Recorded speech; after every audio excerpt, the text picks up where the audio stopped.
도대체 집에서 뭘 한다고 그러는 거야? 손 하나 까딱 안 하고 집에서 놀고 먹고. 그렇다고 애가 있는 것도 아니고 말이야.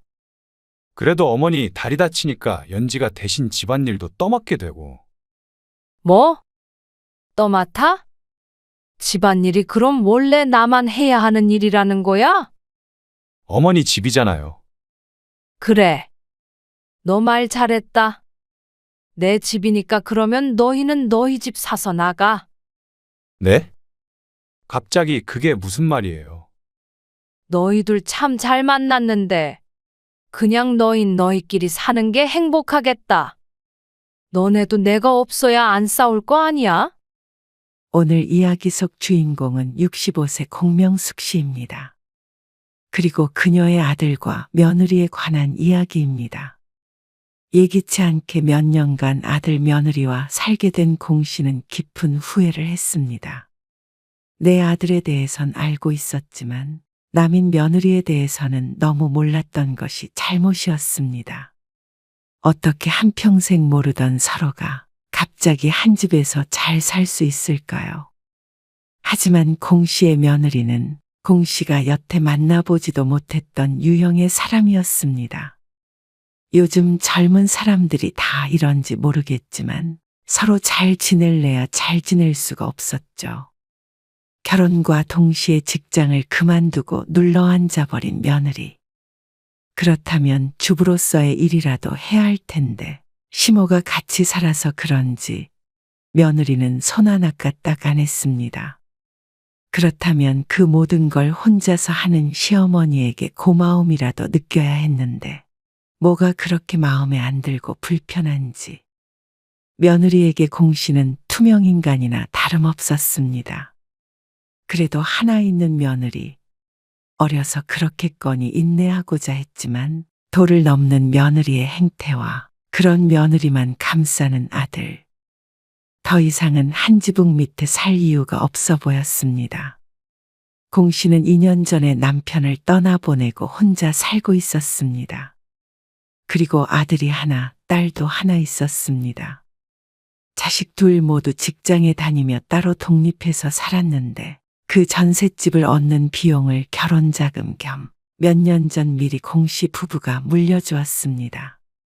서울에 집을 살 수 있는 정도의 금액은 아니었지만 각자 모은 돈과 합쳐서 충분히 결혼 생활 할 수 있을 정도의 돈이었죠. 그리고 둘째인 딸은 아들보다 먼저 결혼했고 공 씨와 멀지 않은 곳에서 신혼을 시작했습니다. 그런데 첫째인 아들이 35이 넘어가자 공 씨도 초초한 마음이 들었습니다. 이러다가 우리 아들 노총각 되는 것 아닌가 싶기도 했죠. 공부를 오래 해서 취직도 남들보다 조금 늦었는데 그것 때문에 때를 놓친 것이 아닌가 해서 걱정됐습니다. 그런데 다행히도 37이 되었을 때 결혼을 하겠다고 했습니다. 그것도 7살이나 어린 아가씨와 말이죠. 그런데 집은요? 당분간 어머니 집에 들어와서 살았으면 해요. 뭐? 왜? 한 2년쯤 더 모아서 제대로 된 집 사서 가고 싶어서요. 그런 이유라면 이해가 가지 않았습니다. 2년쯤 있을 거면 전세로 가면 되잖아. 알아봤는데 전세 매물이 거의 없더라고요. 그래? 그렇게 없어? 괜찮은 곳 찾기가 힘들어요. 아니면 너무 비싸고. 천천히 구하려고 집은. 그러면서 근처에 새로 지은 아파트 이름을 대는 아들. 신혼부부가 많이들 사는 건 건너 들었는데 내심 그곳을 생각하고 있다고 했습니다. 거기 살면 좋기는 하지. 근데 너 결혼할 여자친구는 좋대? 그러자 아들이 잠깐 멈칫하더니 대답했습니다. 처음에는 좀 의견 차이가 있었는데요. 연지도 그렇게 하겠대요. 연지가 그 아파트 가고 싶어 하는 거거든요. 내심 공 씨는 완전히 납득하지는 못했습니다. 어차피 둘이니 차라리 아들이 살고 있는 오피스텔에서 살다가 돈을 모아 이사를 가는 게 더 낫지 않을까 싶었습니다. 어쨌거나 신혼인데 시어머니와 함께 사는 게 며느리에게 기쁜 일이 아님은 분명했으니 말이죠. 하지만 아들은 마음을 정한 듯 했습니다. 공 씨의 집에 들어와 사는 게 가장 돈을 아끼는 길이긴 했지만 모든 불편함을 감수하고도 그게 좋은 선택일까 생각하면 고개를 끄덕일 순 없었습니다. 하지만 계속 산다고 하는 것도 아니고 2년 정도를 보고 있다기에 공 씨도 적극적으로 거절하지는 않았습니다. 그런데 그게 실수였습니다. 회사를 그만둔다고. 그만뒀어요. 결혼 직전 며느리는 다니던 회사를 그만뒀습니다. 그래서 바로 애를 가지려나 싶었습니다. 그래. 너 나이도 있으니까 얼른 낳아야지. 그리고 아들이 결혼을 한 뒤 약속대로 공 씨의 집으로 들어왔습니다. 이런 생활은 상상한 적이 없었기에 공 씨는 무척 어색했습니다. 그런데 공 씨보다도 불편해하는 사람은 며느리였습니다. 좋아하는 음식은 따로 있어? 별로 그런 거 없어요. 그래? 뭐 불편한 건 없고? 네, 며느리와는 세 마디 이상 대화가 이어지지가 않았습니다. 처음엔 원래 내성적인 성격인가 싶었습니다. 하지만 아들과 있을 때와 공 씨와 있을 때의 며느리는 무척 달랐습니다. 그러다 보니 공 씨도 선뜻 다가가기가 어려웠습니다. 다행인 것은 공 씨가 아직 일을 하고 있어서 하루 종일 며느리와 같이 집에 있지는 않는다는 점이었습니다. 공 씨는 며느리가 일도 그만두고 집에 있으니 당연히 집안일을 할 것이라고 생각했습니다. 그런데 며느리는 전혀 그럴 생각이 없었죠. 전 요리 해본 적 없어요. 밥도 못해? 밥솥에다가 그건 할 수는 있는데, 다른 건 하나도 못해요. 하나도? 네, 전혀 아무것도 해본 적도 없다는 며느리의 말에 당황스러웠습니다. 공 씨의 아들조차도 혼자 살며 이것저것 혼자 차려 먹던데, 그런데 배울 의지도 없는 것 같았죠. 왜 혼자 나와? 밥 안 먹는데? 아직 자요. 왜? 어디 아프대? 아니요. 원래 아침잠이 많아요. 그냥 두세요. 아들과 공 씨가 출근할 시간이었는데 매일 공 씨가 일찍 일어나 밥을 차렸습니다. 아침이야 간단히 먹고 나간다지만 저녁 또한 마찬가지였습니다. 저녁 차리는 거 옆에서 볼래? 공 씨가 차마 시키진 못하고 조심스레 묻자 며느리는 고개를 저었습니다. 말문이 막혔습니다. 거절을 할 줄은 몰랐습니다. 일을 그만두었길래 집에서 살림을 하고 싶은가 싶었으니 말이죠. 결국 퇴근 후에 혼자서 저녁을 차린 공 씨. 그리고 아들이 퇴근 후에 같이 식사를 하는데 불편한 침묵이 흘렀습니다. 며느리는 아들과는 대화를 나눴지만 공 씨와는 별다른 대화를 나누지 않았습니다. 뭘 물어도 불편하게 고개를 끄덕이거나 저었습니다. 뭐가 불만이 있나 싶어서 아들에게 물었지만 아들은 별 문제 없다는 듯 대답했습니다. 그냥 낯을 많이 가려요. 그리고 아직 불편하겠죠. 같이 산지 얼마 되지 않았으니 그럴 수는 있다고 생각했습니다. 하지만 최소한 가족이 되려는 노력은 있어야 하는 것 아닌가 싶었습니다. 공심한 며느리의 눈치를 보며 서성거리는 것 같았습니다. 요즘 사람들은 이럴 때 간섭하지 않고 두어야 하는 것인지 헷갈렸습니다. 시간이 지나면 자연스레 가까워질 수 있는 것인지, 아니면 같이 사는 내내 이렇게 남처럼 있어야 하는 것인지 몰랐습니다. 그런데 차라리 그렇게 대면대면하게 구는 것은 시간이 해결해 줄 수도 있는 문제이지만 다른 문제가 더 공씨를 괴롭게 했습니다. 아니, 집에 있으면 그래도 빨래 정도는 해야지. 아, 빨래요. 그래. 밥도 못한다 그래서 엄마가 밥 차려다가 바치는데 집에서 뭐라도 해야 하는 거 아니야? 한 달이 지나도 두 달이 지나도며 며느리는 집에서 손 하나 까딱 안 하고 있었습니다. 처음에는 적응하는데 시간이 필요하겠거니 생각했지만 그런 문제가 아닌 듯 했습니다. 며느리는 시어머니인 공 씨와 말을 잘 섞지 않았고 혹시라도 감정이 상할까 싶어서 아들에게 말할 수밖에 없었습니다. 빨래 얼마 안 나오잖아요. 빨래 양이 많고 적고의 문제가 아니었습니다. 그런데도 아들은 며느리가 집안일에 손을 전혀 대지 않는 게 이상하지도 않은 모양이었습니다. 아무리 그래도 어쩌면 밥 한 끼도 직접 안 차릴 수가 있니? 에이, 밥은 어머니가 잘하시니까. 몰라서 못하는 게 아니라 할 생각도 없잖아. 그럴 거면 뭐하러 직장은 그만둔 거야? 60세가 넘은 공 씨도 아직까지 돈을 벌고 있는데 30밖에 안 먹은 며느리는 도대체 집에서 뭘 하고 있는지 몰랐습니다. 아침에는 밥도 안 먹고 방에서 나오지도 않았습니다. 공 씨가 출근한 뒤에는 어떨지 모르겠지만 꼭 백수 딸내미가 하나 더 생긴 듯한 기분이 들었습니다. 딸이었다면 이불이라도 걷어서 얼른 일어나라고 닭다리라도 할 텐데 며느리라 모든 것이 조심스러웠죠. 청소를 하든 다른 집안일을 하든 뭐라도 하라 그래. 공 씨도 이런 이야기는 하고 싶지는 않았습니다. 하지만 같이 살려면 적어도 자기 몫은 해야 한다고 생각했습니다. 식구도 늘었는데 공 씨가 일을 하면서 모든 집안일까지 돌볼 수가 없었기 때문이었죠. 차차 하게 되겠죠.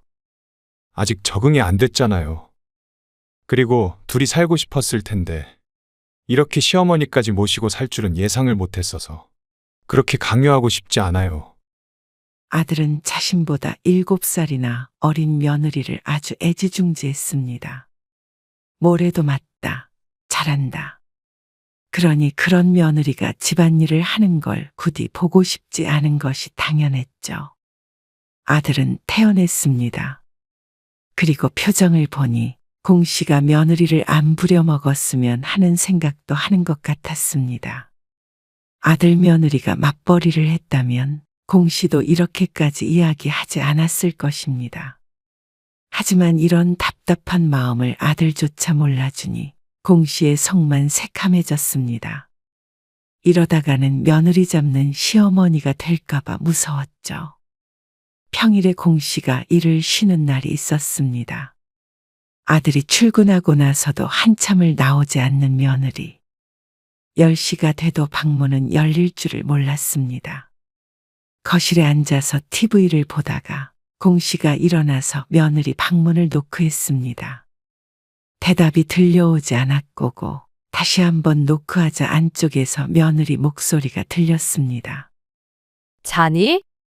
공 씨가 묻자 네 하는 대답이 돌아왔습니다. 그게 끝이었습니다. 문이라도 한번 열어봐야 하는 거 아닌가 생각하는 자신이 어쩔 수 없는 시어머니인지 공 씨는 한숨을 쉬고 돌아섰습니다. 그리고 며느리가 방문을 열고 나온 시간은 오후 2시였습니다. 차마 지금까지 잤냐고 묻지도 못했습니다. 부스스한 차림으로 거실로 나온 며느리가 공 씨를 보더니 잠시 걸음을 멈췄습니다. 오늘 공 씨가 쉬는 날이라는 것을 깜빡한 모양이었습니다. 며느리는 터벅터벅 걸어서 부엌으로 갔습니다. 어떤 인사의 말도 없어서 자신이 꼭 투명인간이 된 것 같은 기분이 들었습니다. 밥 안 먹니? 공 씨가 묻자 며느리는 마시던 물을 식탁에 내려놓으며 대답했습니다. 나중에요. 그러더니 다시 돌아서서 방으로 들어가 버렸습니다. 기가 막혀서 입만 벌리고 있던 공 씨. 며느리가 물을 마신 컵은 식탁 위에 그대로 놓여 있었습니다. 그리고 그걸 치워야 하는 사람은 늘 공 씨였습니다. 정말 이상했습니다. 부모와 함께 살며 이렇게 지냈던 것인지 아무리 그렇다고 하더라도 어떻게 시어머니랑 같이 살면서 이런 생활을 하는지 몰랐습니다. 가정교육을 떠올리는 자신이 요즘 말하는 꼰대인가 싶었습니다. 하지만 속으로만 생각할 뿐 며느리에게 직접적으로 말하진 못했습니다. 그런데 아들이 걱정이 되긴 했습니다. 이래서는 나중에 나가서 살 때도 어떻게 결혼 생활을 유지할까 싶었습니다. 그리고 1시간쯤 지나자 띵동하고 초인종이 울렸습니다. 누구세요? 의아한 목소리로 묻자 배달이 왔다는 대답이 밖에서 들렸습니다. 네? 배달이요? 공 씨가 문을 열자 웬 헬멧 쓴 남자가 흰 비닐봉지를 들고 있었습니다. 얼떨결에 받아드니 남자가 엘리베이터를 타고 내려가 버렸습니다. 이게 뭐야? 공 씨가 비닐을 열어보려고 하자 며느리가 문을 열고 나왔습니다. 제 거예요. 뭐 시켰어? 그러자 며느리가 고개를 끄덕였습니다. 그러더니 부엌에서 작은 쟁반을 가지고 와서 공 씨가 들고 있는 비닐을 가져갔습니다. 어디가? 식탁에서 안 먹니? 방이요. 그러더니 서둘러 들어가 버렸습니다. 한숨이 절로 나왔습니다. 이쯤 되니 며느리에게 무언가 문제가 있는 것이 아닌가 싶었습니다. 사회생활은 제대로 했나 싶었죠. 이걸 한마디를 해야 할지 아니면 가만히 있어야 할지 공 씨도 갈팡질팡했습니다. 공 씨도 시어머니가 처음이다 보니 말이죠. 최대한 며느리와 갈등 없이 잘 지내고 싶었기에 인해 돌아서고 말았습니다. 그런데 절대 이해할 수 없는 일이 생겼습니다. 아들과 며느리가 투닥거리는 소리가 거실까지 들렸습니다. 며느리가 공 씨에게는 어색하게 굴어도 아들이 퇴근하면 깨가 쏟아졌습니다. 그런데 좀처럼 들리지 않았던 큰 목소리가 들리니 공 씨도 당황스러웠습니다. 공 씨가 안절부절하며 서성거리자 며느리가 벌컥 문을 열고 나왔습니다. 공 씨가 뭐라고 말을 걸기도 전에 현관문을 열고 나가버렸습니다. 그 뒤를 아들이 따라 나왔는데 나가는 며느리를 잡지 않았습니다. 왜 그래? 어디 가는 거야? 아들에게 묻자 아들이 침울한 목소리로 말했습니다. 장모님 댁에서 자고 온대요. 안사도는 이곳에서 1시간 떨어진 곳에 살았습니다. 해도 졌는데 어딜 간다는 것인지 걱정이 됐습니다. 왜 그러는데? 싸웠어? 그게 아들이 망설였습니다. 공 씨가 닥달하자 아들이 마지못해 입을 열었습니다. 애를 안 갖겠대요. 공 씨도 여태 묻고 싶었지만 그동안 참아왔던 말이었습니다. 분명히 애를 갖겠다고 일을 그만둔 줄로만 알고 있었는데 소식이 없었으니 말이죠. 벌써 같이 산 것이 반년이 넘어 1년이 가까워져 갔습니다. 하지만 괜히 간섭하는 것 같기도 하고 재촉하는 기분이 들어 몇 번 물어보려다 말았던 적이 있었습니다. 그런데 갑자기 애를 안 갖겠다는 며느리. 아니 왜? 키울 자신이 없다고요. 공 씨는 기가 막혀서 말이 나오지 않았습니다. 그러면 직장은 왜 그만뒀으며 애 때문이라는 말은 왜 했는지 의아했습니다. 싸운 건 아니에요. 설득을 해보려고 했는데 참, 그래서 어떻게 한다는 거야? 모르겠어요. 근데 그렇게 싫다고 하면 일단 설득은 해볼게요. 하지만 그 설득이라는 것이 될지 몰랐습니다. 말다툼 좀 했다고 친정으로 가버리는 며느리를 아들이 어떻게 이길까 싶었습니다. 다음 날 며느리는 돌아왔고 아들과 길게 대화하는 듯 했습니다. 그리고 결론은 역시 공 씨의 예상과도 같았습니다. 애 없이 살면 되죠. 아들은 며느리 말이라면 무엇도 좋은 모양이었습니다. 공 씨만 씁쓸했죠. 어머니도 연지한테 아무 말 마세요. 괜히 스트레스 받으니까. 애초에 뭐라고 할 생각도 없었습니다. 공 씨의 마음속에선 며느리에 대해서 어느 정도 포기가 된 상태였습니다. 손주를 바라긴 했지만 자기들이 안 낳겠다는 걸 억지로 강요하고 싶지도 않았습니다. 딸이 임신 중이었기 때문에 손주는 어떻게든 볼 것이었습니다. 키워주지도 못할 손자를 낳으라고 호통을 쳐서는 안 되는 때라는 걸 공 씨도 알고 있었습니다. 아쉽지 않은 건 아니었지만 알아서 하라고 하고 말았습니다. 이제는 아들이나 며느리에게 많은 걸 바라지도 않았습니다. 그냥 둘이서 잘 살았으면 하는 마음밖에 남지 않았죠. 그런데 많은 걸 바라지 않았는데도 며느리는 그것마저도 싫은 듯 했습니다. 제이랑 여행 갔다 올 테니까 밥 잘 챙겨 먹고 있어. 네. 걱정 말고 다녀오세요. 딸이 태교 여행을 다녀오자길래 동해로 떠나게 되었습니다. 이틀간 집을 비울 예정이었는데 어쩐지 걱정이 됐습니다. 하지만 다 큰 어른 둘이 알아서 잘 지내겠거니 애써 생각했죠. 그런데 이틀 뒤 저녁 늦게 도착했는데 뜻밖의 광경이 공 씨를 반겼습니다. 설거지해? 부엌에서 설거지하는 아들의 뒷모습이 보였습니다. 아, 컵 몇 개요. 그래도 밥은 차려 먹었나 보다 생각했는데 그게 아니었습니다. 부엌으로 가니 싱크대 옆에 웬 비닐들과 빈 일회용 용기들이 쌓여 있었습니다. 공 씨의 눈이 크게 뜨였습니다. 밥솥 시간을 보니 이른 시간이 넘어 있었습니다. 공 씨가 했던 밥이 그대로 남아 있었던 것 같았습니다. 밥솥을 열어보니 누런 밥이 보였죠. 너희 밥 안 먹었어? 아, 시켜서 먹었어요. 이틀 내내 말이야. 네.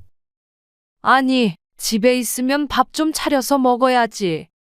며느리에 대한 불평을 한마디 하자 아들이 대꾸했습니다. 연지가 제 밥 해주려고 결혼한 건 아니잖아요. 기가 막혔습니다. 참 천생연분이 따로 없다 싶었습니다.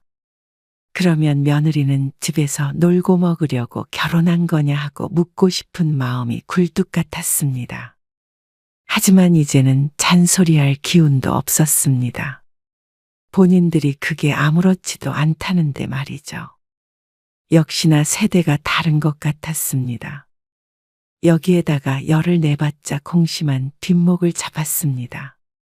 그래도 속으로 괘씸하단 생각은 안 할 수가 없었습니다. 일하는 아들은 그렇다 치고서라도 며느리는 어쩜 밥 한 끼를 안 차려 먹을 수가 있나 싶었죠. 그런데 며느리가 처음으로 밥을 해야 하는 일이 생겼습니다. 퇴근하고 집에 오는 길에 계단에서 미끄러지는 바람에 뒤로 넘어졌는데 그만 다리를 크게 다치고 말았습니다.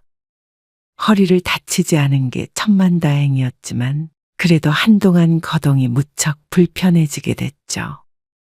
당분간 일도 쉬어야 했고 당장은 집에서도 보조기가 있어야 걸어 다닐 수 있었습니다. 그러니 당연히 집안일도 밥 차리는 것도 전혀 할 수가 없었습니다. 제가 할게요. 근데 며느리가 하기 싫다고 했는지 아니면 아들이 그냥 나선 것인지 몰랐지만 퇴근 후에 모든 집안일을 자신이 하겠다는 아들. 밥은 어떻게 해야 해?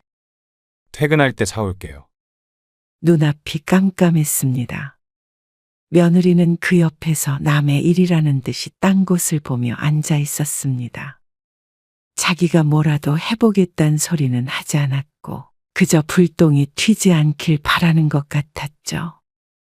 너희도 나중에 나가서 살려면 요리든 뭐든 할 줄 알아야 할 거 아니야. 공 씨가 며느리를 보며 말하자 며느리가 인상을 찌푸렸습니다. 그걸 보더니 오히려 아들이 변명을 했죠. 그건 나중에 하나씩 하면 되죠. 공 씨도 에라 모르겠다는 심정이 됐습니다. 그동안 공 씨가 다 도맡아 하다 보니 얼마나 일이 많은지 아들도 며느리도 몰랐습니다. 집에서 놀고 먹기만 하면서 뭘 그리 차차 하나씩 하겠다는 것인지 이해가 안 갔습니다. 나가서 살면 당장 빨래도 안 하고 살 모양인지. 그래서 그날 이후로 공 씨도 어쩔 수 없이 집안일에서 손을 뗐습니다. 그러니까 아들도 뭐라도 해보려고 했고 며느리가 설거지를 하는 것도 보았습니다. 아침은 시리얼 먹고 갈게요. 어머니도 이거 드세요. 그런데 끼니를 자꾸만 거르게 되니 그게 문제였습니다. 하지만 딸이 도움에 손길을 내밀었죠. 엄마, 새언니는? 방에 있어. 딸이 공 씨의 집에 무언가를 바리바리 싸서 왔습니다. 누가 왔는데도 나와보지도 않는 며느리를 딸이 노크를 해서 불렀습니다. 잠시 할 얘기가 있다고 말이죠. 내가 찌개랑 반찬이랑 이런 거 일주일에 2번씩 가지고 올게. 뭐? 홀몸도 아닌데 뭘 그래. 밥 잘 못 먹는다며. 오빠가 그러던데. 아이고, 사 먹으면 돼. 괜찮아. 우리 집 반찬하면서 좀 챙겨올게. 사 먹는 것도 하루 이틀이지. 엄마 다리 그거 풀려면 2달은 있어야 한다며. 임신한 딸에게 괜한 일을 시키는 듯 했습니다. 공 씨가 극구 말렸지만 딸이 걱정된다며 고생을 자처했죠. 대신 새언니가 밥솥에 밥만 좀 해줘요. 딸이 며느리에게 부탁했습니다. 그러니까 그것마저 싫다고 할 수 없었는지 며느리가 알았다며 고개를 끄덕였죠. 그렇게 이야기하고 있는데 며느리가 슬그머니 일어나서 방으로 들어갔습니다. 그러자 딸이 조용히 속삭였습니다. 새언니는 원래 저래? 딸에게 차마 며느리 흉을 볼 수는 없어서 공 씨는 어색한 웃음을 짓고 말았습니다. 그렇지만 그날 이후로도 며느리의 태도는 크게 달라지지 않았습니다. 딱 밥솥에 밥만 해놓고는 방에 쏙 들어가 버리니 챙겨서 먹는 건 공 씨의 몫이었고 서로가 있는 듯 없는 듯 사는 것은 여전했죠. 정말 왜 이러는 건지 몰랐습니다. 공 씨가 뭐 서운하게 한 것이라도 있었으면 덜 억울했습니다. 며느리는 그냥 시어머니라는 존재가 싫은 듯 했습니다. 그러니 공 씨도 며느리에게 정이 떨어져 갔습니다. 엄마, 내일 병원 같이 못 가겠는데 어쩌지? 공 씨의 다리 때문에 병원에 딸과 함께 가기로 했는데 갑작스럽게 일이 생겼다는 딸. 새언니한테 같이 가자고 해봐. 오빠는 일할 거 아냐. 그렇긴 한데, 누가 부축은 해줘야 할 거 아니야. 하는 수 없이 며느리에게 내일 택시만 같이 타고 가달라고 부탁할 수밖에 없었습니다. 네? 제가요? 며느리는 생각지도 못했던 말을 들었다는 듯이 눈을 동그랗게 떴습니다. 제가 어머님을 어떻게 부축해요? 업어달라고 한 것도 아니었고 택시 탈 수 있게 부축 좀 해달라는 것이 그렇게 큰 일이었는지 며느리는 질색을 했습니다. 가냘프기로는 며느리보다 딸이 더 가냘펐습니다. 병원 일정을 당장 미룰 수도 없기에 며느리가 탐탁치 않아 하는 걸 알면서도 부탁할 수밖에 없었습니다. 더럽고 치사해서 가지 말라고 하고 싶었지만 달리 도와줄 사람이 없으니 어쩔 수가 없었죠. 그런데 아들이 퇴근한 뒤에 또다시 부부싸움을 듣게 되었습니다. 아니, 싸움이라기보다는 바보 같은 아들이 일방적으로 당하는 소리가 들렸습니다. 병원이 어쩌고 저쩌고 하는 것을 보니 내일 공 씨의 병원 문제 때문에 따지는 모양이었습니다. 정말 어처구니가 없었습니다. 아무것도 할 수 없고 하고 싶지도 않다면 결혼은 왜 했나 싶었습니다. 결혼을 공 씨의 병원을 가주기 위해 한 것은 아니었지만 그래도 같이 살다 보면 서로 양보하고 배려하는 부분이 있어야 하는 것 아닌 것 싶었습니다. 공 씨가 며느리 뒤치다꺼리를 해왔던 것처럼 말이죠. 그런데 한참 있다가 아들이 전화 통화를 하면서 방을 나왔습니다. 아니, 갑자기 그러면 어떡하자는 거야? 나 일하는 거 뻔히 알면서. 왜 연지한테 떠맡기는데? 듣자 하니 여동생과 통화하고 있는 것 같았습니다. 어쩜 저런 팔불출이 다 있나 싶었습니다. 좋은 직장에 다녀 어디 부족한 것도 아니었고 37이면 노총각 소리 들을 나이도 아니었습니다. 단지 어린 아내와 결혼했다는 이유만으로 이렇게 쩔쩔매나 싶었습니다. 너 전화 안 끊니? 공 씨가 아들에게 언성을 높였습니다. 더 이상은 참을 수가 없었습니다. 그러자 아들이 전화를 끊더니 오히려 공 씨에게 따져 물었습니다. 아니, 어머니도 병원을 하루 미루면 되잖아요. 병원이 식당도 아니고 그렇게 마음대로 할 수 있는 건 줄 알아? 그렇다고 왜 연지를 시켜요? 집에 있는다고 막 부려먹을 수 있는 거 아니잖아요. 어머니가 연지 직장 안 다니는 것 때문에 마음에 안 들어 하시는 거 아는데요. 그래도 시집살이는 시키지 마세요. 요즘 어머니 다리 아파서 연지 고생하고 있어요. 허허하는 헛웃음을 참을 수가 없었습니다. 무슨 고생을 얼마나 했다는 것인지 몰랐습니다. 밥도 할 줄 모른다며 아들이 라면을 끓이거나 밖에서 음식을 포장해 왔습니다. 그나마 딸이 반찬을 싸온 뒤로 식사다운 식사를 할 수 있었습니다. 집에 있으면서 맨날 소파에 누워서 휴대폰만 보고 있는 며느리가 도대체 뭐가 힘든 건지 몰랐습니다. 병원에 업고 가라는 것도 아니고 택시 좀 같이 타고 가자는 게 그렇게 잘못된 것인지 이해가 안 갔습니다. 너는 지금 그게 할 말이야? 도대체 집에서 뭘 한다고 그러는 거야? 손 하나 까딱 안 하고 집에서 놀고 먹고. 그렇다고 애가 있는 것도 아니고 말이야. 그 얘기가 여기서 왜 나와요? 아니 하도 고생을 한다니까 그래. 뭐 내 다리 다쳤다고 시중을 들기나 했어? 뭘 했어? 그래도 집안일도 떠맡게 되고. 뭐? 떠맡아? 집안일이 그럼 원래 나만 해야 하는 일이라는 거야? 어머니 집이잖아요. 황당한 대답이었습니다. 그래. 너 말 잘했다. 내 집이니까 그러면 너희는 너희 집 사서 나가. 네? 갑자기 그게 무슨 말이에요? 너희들 참 잘 만났는데. 그냥 너희끼리 사는 게 행복하겠다. 너네도 내가 없어야 안 싸울 거 아니야? 무엇을 위해 함께 살고 있는지 몰랐습니다. 돈을 모아서 나간다는 아들도 깜깜무소식이었고 며느리와 한 공간에 더 있다가는 공 씨도 화병으로 드러놓을 것 같았습니다. 외국인도 아닌데 꼭 대화가 안 통하는 외국인 며느리를 들인 기분이었습니다. 그만큼 소통을 할 수도 없었고 이럴 거면 둘이 살지 왜 왔나 싶었습니다. 아마 그냥 좀 더 편하게 살려고 공 씨의 집에 들어온 것 같았습니다. 그런데 아들도 그러겠다고 할 줄 알았더니 엉뚱한 말을 했습니다. 당장 어디로 이사 가요? 집이야 구하면 되는 거 아니야. 그냥 계속 여기서 지낼 생각도 하고 있었어요. 뭐야? 안 나간다고? 또 무슨 생각을 하고 있는지 몰랐지만 궁금하지도 않았습니다.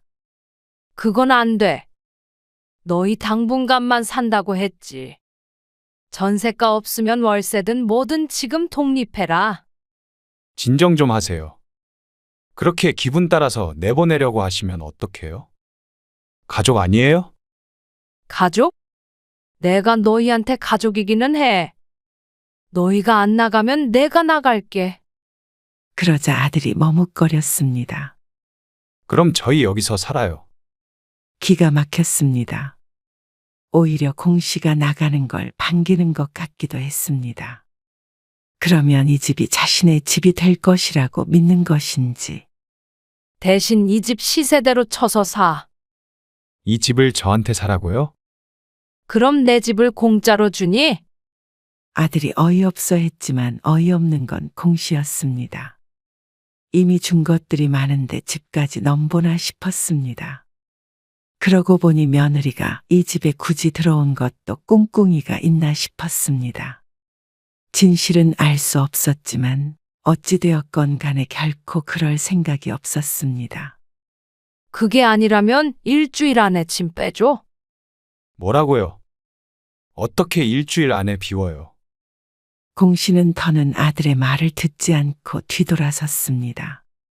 아들이 돈을 주면 공 씨가 나갈 것이고 그렇지 않다면 아들네 부부를 쫓아낼 작정이었습니다. 아들과는 며칠 동안 얘기를 하지 않았습니다. 이 집 살게요. 그러더니 오피스텔 보증금과 모은 돈 일부를 주겠다고 했습니다. 하지만 그걸로는 택도 없었습니다. 그걸로 이 집을 어떻게 사? 그럼 시세대로 그걸 다 받으시게요? 황당하다는 듯이 말하는 아들. 돈 부족하면 이 집 너한테 넘겨주면서 대출 받으면 되겠네. 그럴 거면 뭐하러 이 집을 사요? 그러면 나는 뭐하러 이 집을 너희한테 줘? 아들이 분한 듯 입술을 깨물었습니다. 그리고 아들은 한 달 뒤에 집을 나갔습니다. 손해본다고 생각했는지 모르겠지만 공 씨는 알던 이가 빠진 것 같았습니다. 공 씨도 내 집 버리고 굳이 나가고 싶지 않았으니 잘된 일이었습니다.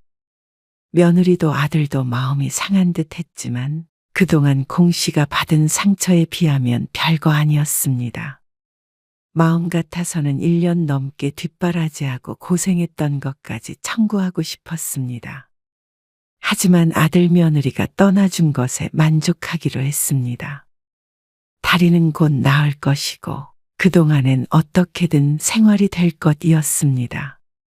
차라리 아들 며느리가 없는 게 나았습니다. 이대로 아들이 연을 끊는데도 아쉽지 않은 기분마저 들었습니다. 아들의 모르던 모습을 보게 되어 실망을 많이 했고 며느리에게는 가족으로서의 정을 느낄 수도 없었습니다. 그런 며느리는 공 씨도 필요 없었습니다.